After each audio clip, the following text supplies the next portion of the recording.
Focus, that is what is taking place today in Dover. The spending priorities on the table with 1 month until the Delaware budget deadline. Supportive Second starts the $1 million ask for a program that claims to help people who serve time in jail re-enter into the community. This is Coast TV News Midday. Good morning and thank you for joining us. I'm Elisa Weber and welcome to Coast TV News Midday. Our top story this morning, a lawsuit challenging the hiring of Rehoboth Beach's city manager, Taylor Tedder, will move forward on Wednesday. Vice Chancellor Bowie W. David in Delaware's Chancery Court ruled that the plaintiffs can move forward with their argument that the city broke its own charter. The plaintiffs, a group of homeowners, aren't questioning Tedder's pay. The lawsuit also alleged that the commissioners violated Delaware's Freedom of Information Act during contract negotiations, but the judge dismissed those claims. Work on Delaware's fiscal year 2026 budget continues today in the State House of Representatives. In March, Governor Matt Meyer introduced 3 new tax brackets, claiming that 92% of Delaware taxpayers will see tax reductions. The budget also addresses education and housing. It allocates more than $119 million to education. Representatives are debating the budget markup at today's Joint Finance meeting. Delaware is launching a new initiative. Supporters say the goal is ensuring Delawareans have access to jobs and training. Governor Matt Meyer signed an executive order to create an Office of Workforce Development within the Department of Labor. It also reestablishes and modernizes the Delaware Workforce Development Board. According to the order, the two groups will work together to manage state and federal resources and improve services for employers and people looking for jobs in Delaware. Happening today, asking taxpayers to support people who served time in jail return to the community. Lawred Health Center's Georgetown campus and Democratic Representative Sarah McBride are expected to make a $1 million community project funding request to expand the center's rural reentry program. According to Lawred, the program offers medical and behavioral health care to people reentering society from prison. Lawred says it has already helped nearly 600 people over 5 years. We are now taking a live look outside at Dover, and our first alert meteorologist, Bob Trey, he is going to be joining us. Bob, it's still a gloomy scene outside. No rain like yesterday, though, so that is the positive. That is the positive, Elisa, and you can see all the gray skies there. We've been stuck in the low clouds all morning long, and we're looking at the visible satellite right now. We're seeing clouds across Sussex County, but we're starting to see more black colors showing up across the eastern shore and points south. That is those low clouds beginning to thin out. I think we'll see some peaks of sun as low pressure is moving away to our northeast. We have high pressure, weak high pressure just to our west. You don't see the H here, but that dries us out a little bit today, and just a few sprinkles across Virginia, but I think we're going to keep it dry as we go into the afternoon with some peaks of sun. But under the overcast, we are looking at temperatures only in the low 60s right now. Millsboro 62, as is Lewis and Bethany Beach. And we have a northwest breeze that is slowly but surely drying us out. So I think we will be looking at some peaks of sun. Here's noon on Futurecast, upper 60s. And then I think we're into the mid 70s around 2 o'clock. Inland areas cooler at the beaches. If you're in the full sunshine longer, you could be into the upper 70s this afternoon. Otherwise, 60s at the coast, and this evening looking pretty good weather-wise. Day part forecast, seeing peaks of sun, temperatures into the mid-70s. A little break from the rain now, but showers and storms return Friday and then again Saturday with a slight chance of severe weather. I'll talk about that more in my full forecast a little bit later in the newscast. Thank you, Bob. 2 people from Seaford are now facing felony drug charges after Delaware State Police say a search at a probationer's home uncovered heroin, crack cocaine, and other narcotics. Police say 23-year-old Randolph Clayton and 19-year-old Anila Brennan were arrested on May 22nd during a probation and parole search at a home on Woodland Mills Drive. Police say they found 36 grams of heroin, nearly 10 grams of crack cocaine, oxycodone pills, a digital scale, and other drug paraphernalia. Elon Musk has announced that he is departing from the Trump administration. The White House began his off-boarding process Wednesday night. Musk posted on social media thanking President Trump, saying his Department of Government Efficiency team will continue to work throughout the government. A special government employee, as Musk was, has a limited time of 130 days of appointment, a limit he was set to hit as early as Friday. Many high school seniors are graduating this month, but only one high school in Maryland had 10 sets of twins graduating in just one class. NBC's Darcy Spencer shows us what that experience means to all of the siblings.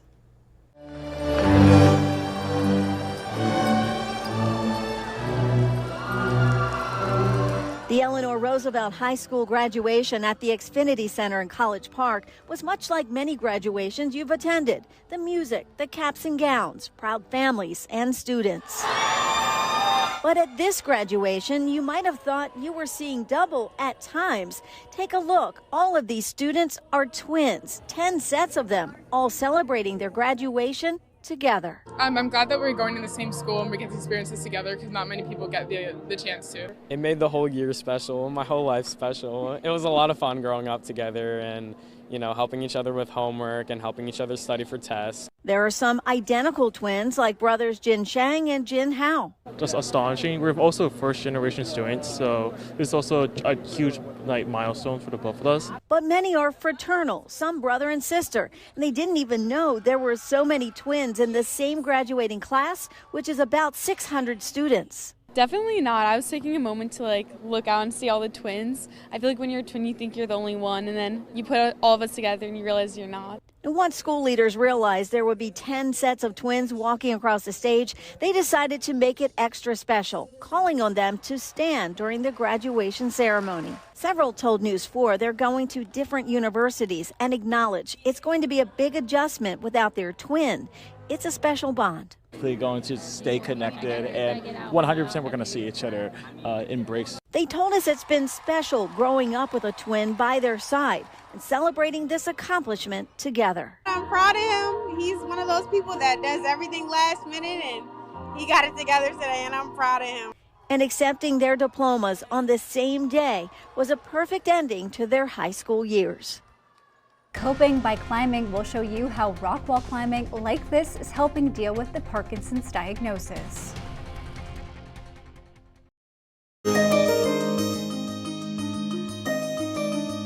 Getting a combination of work for the brain and the body helps those with Parkinson's combat the disease.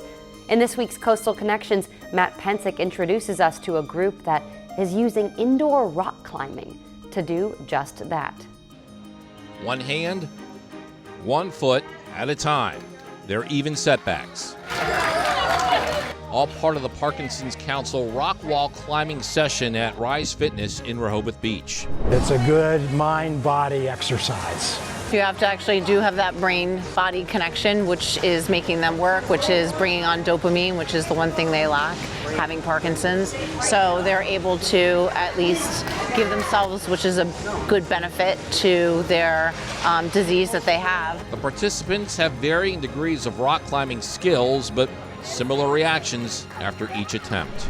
It's challenging. Challenging. Huge amount of confidence that they come in after they've achieved that wall. They've got a huge burst of confidence. It is a confidence that helps Joan Marie Dio and Arnold Edelman cope with a difficult diagnosis. This gives them a different approach to knowing that they can achieve a goal, whether they want to go higher than they did the last time or just get better at it as they go along. You just want to get up higher and higher. The goal that I want to achieve, I want to get all the way to the top. But just take it slowly and believe in yourself, and I'll get there. Yeah! Reaching new heights, mentally and physically. For Coast TV, I'm Matt Pensick.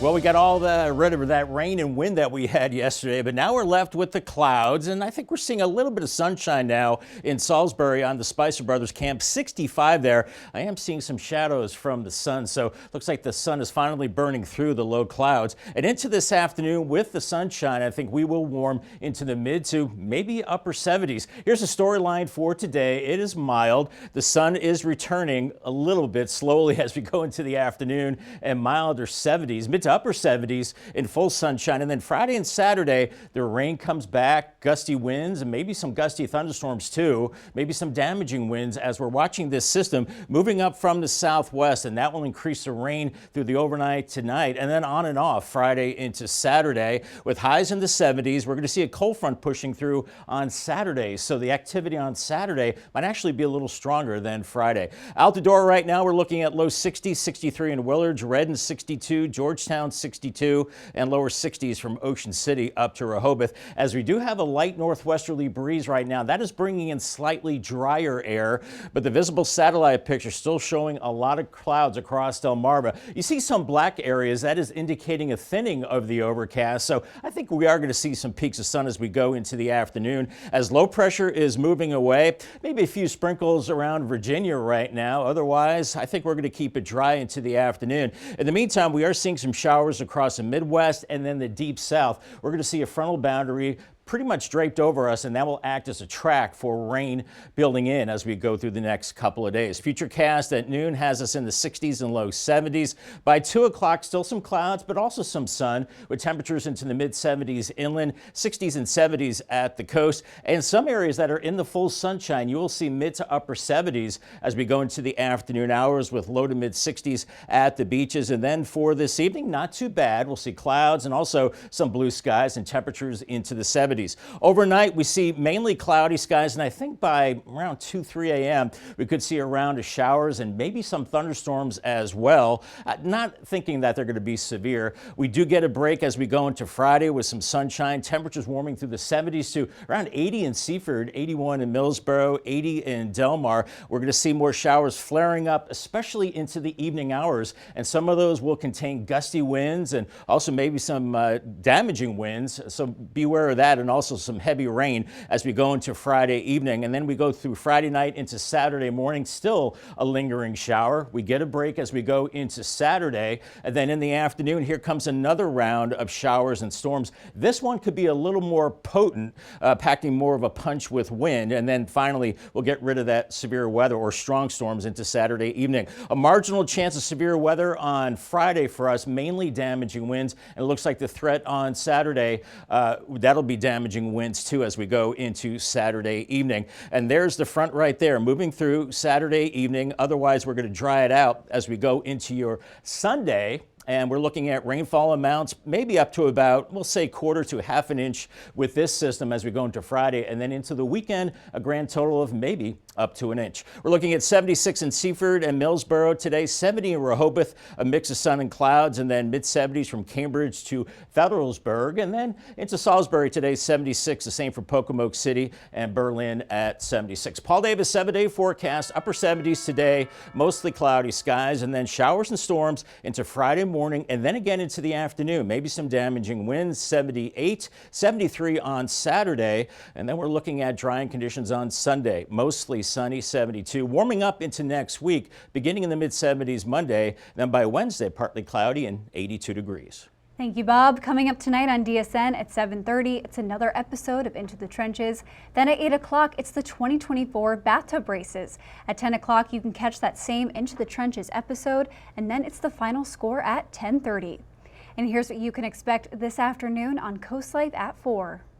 Well, we hope you're having a good day so far, Coast Life, but we want you to join us today at 4 o'clock to see what's going on the show. Like, of course, we're chatting more with the Rally for First Responders folks. This time, we're going to be chatting with the Crime Stoppers.